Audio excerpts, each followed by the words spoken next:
Wash day on the Jamuna River near Delhi. No soap, no scrubbing brushes, but the laundry will be sparkling white by the time these energetic washermen have finished with it.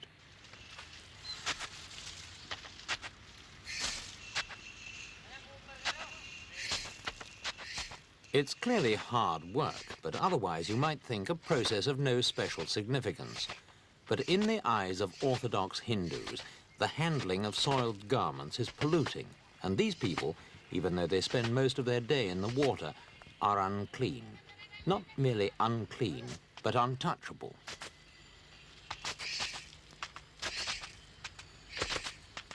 For more than 2,000 years, the complex Hindu caste system has divided Indian society into various layers, a pyramid of existence in which every class or occupation has its place.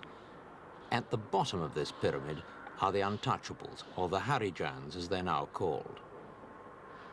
A Harijan is anyone whose job brings him into contact with any form of human excreta, or anyone who has to kill what Hindus call the life spirit, and that includes everyone from a slaughterman to a crusher of oil seeds.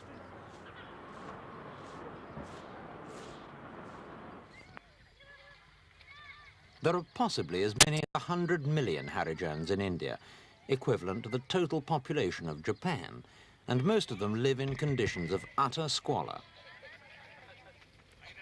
So strong are the Hindu traditions that many Harijans accept their condition as part of the natural order of things.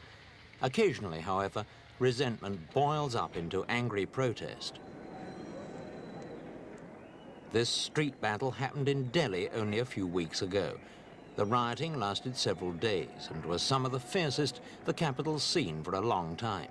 Hundreds of policemen were injured and hundreds of demonstrators arrested. Damage ran into thousands of pounds.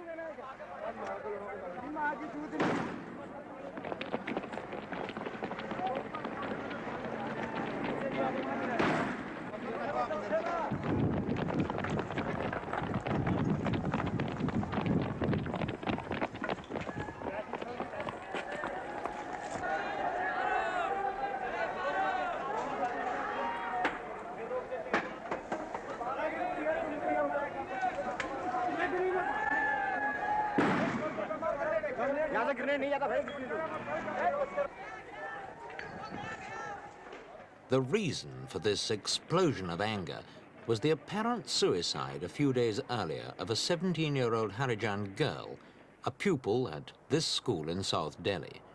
During the celebrations of Lord Krishna's birthday, she'd offered sweets to the school principal, who allegedly snubbed her by refusing them. 2 days later, the girl's body was found in a well in the school grounds.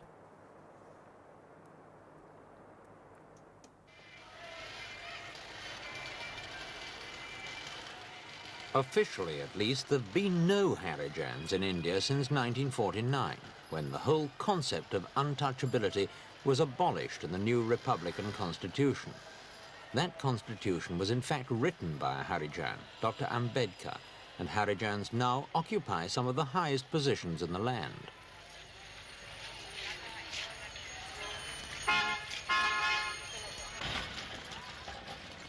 In the towns especially, untouchability has declined and in many cases disappeared altogether, swept away like so many other traditions in the drive to turn India into a modern state. Even so, the last government report on the problem 2 years ago indicated that Harijans were still not filling the job quotas assigned for them, and it made no attempt to deny the continued poverty of the Harijan masses.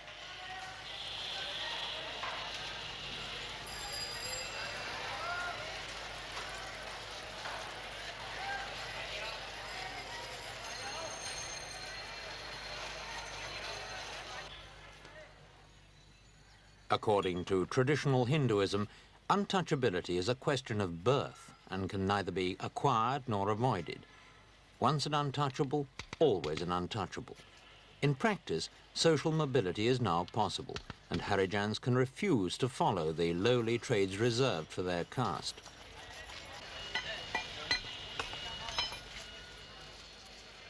Shoemaking is Harijan work because it involves the flayed skin of the cow, Hinduism's sacred animal. but there's now no reason why a cobbler's son should not become a doctor or a cabinet minister if he can get himself the education.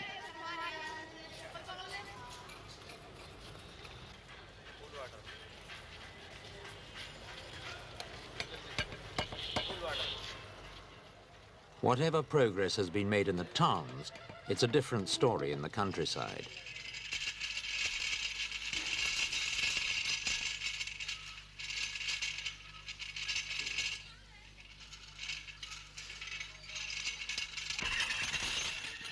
This particular well is open to all, but in many Indian villages, Harijans are still not allowed to draw water at the same well as members of higher castes.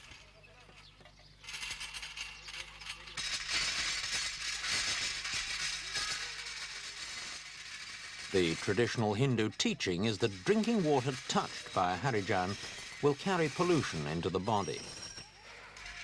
Beliefs like this, handed down from generation to generation, are not easily removed from the minds of ordinary country people.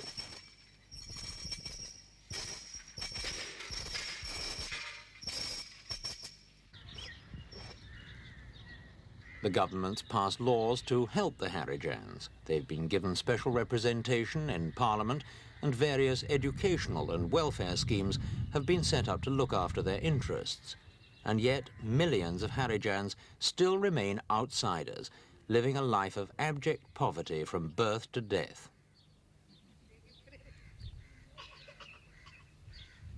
There are occasional horrifying examples of persecution. A couple of years ago, 28 Harijan women were burned alive in a village in Tamil Nadu, formerly known as Madras. And in a village in Andhra, a Harijan boy was burned alive by high caste Hindus who suspected him of stealing a few kitchen utensils. There have even been cases of Harijan men being killed for daring to curl up their moustaches.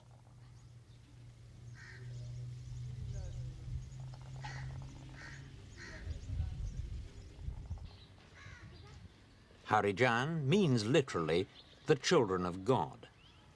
The name was given to them by Mahatma Gandhi, the architect of Indian independence and the greatest champion the Harijans have ever had.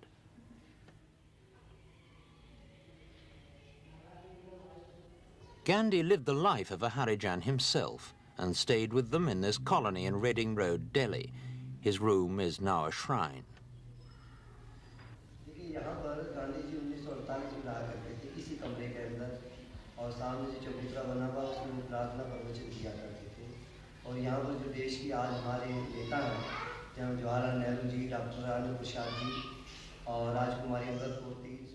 All Indians owe a great deal to Gandhi, but the Harijans more than anyone have reason to be grateful to the man who eventually lost his life in their cause and whose lifelong motto was, "Truth is God."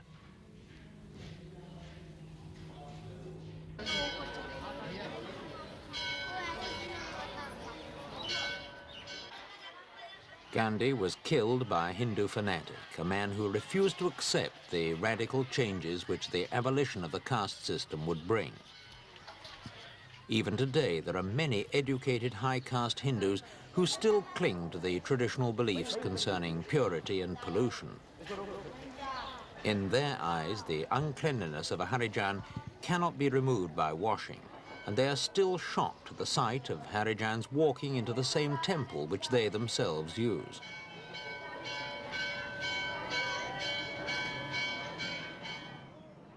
This man, for example, is a widely traveled Hindu salesman. We asked him for his reaction to seeing Harijans in the temple. Quite frankly, I don't react favorably to this, not because I'm not secular-minded, but at the same time, I think we should go deeper into this and examine it further.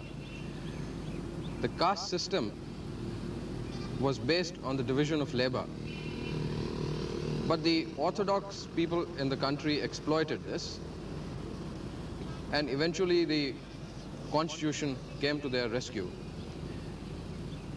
I have personally seen some of the Harijans sweeping the roads outside the temples,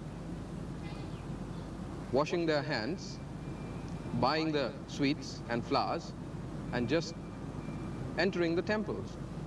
this is not on. Fortunately for the Harijans, this isn't an attitude that's shared by everybody.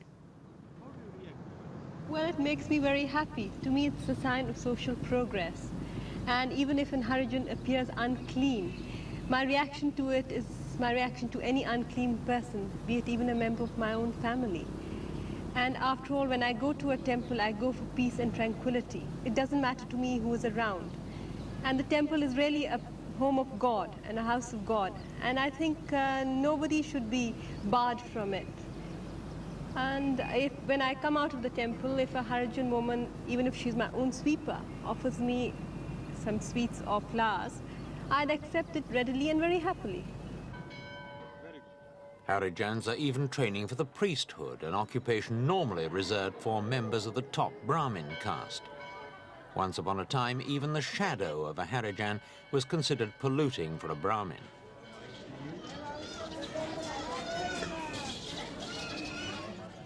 Orthodox Hinduism is not just a religion, but a way of life, a complex mixture of philosophical beliefs and detailed instructions on the practical details of everyday life. In this ceremony, worshippers buy sweets and small gifts from the priest and then hand them back to be offered up to the deity, in this case, a 5,000-year-old idol wrapped in a red cloth. The god accepts some of the sweets and the rest are returned to the donor with the god's blessing. The blessed sweets, known as prasad, are then offered to friends or relatives. It was the rejection of an offering of prasad that apparently drove the Delhi schoolgirl to suicide.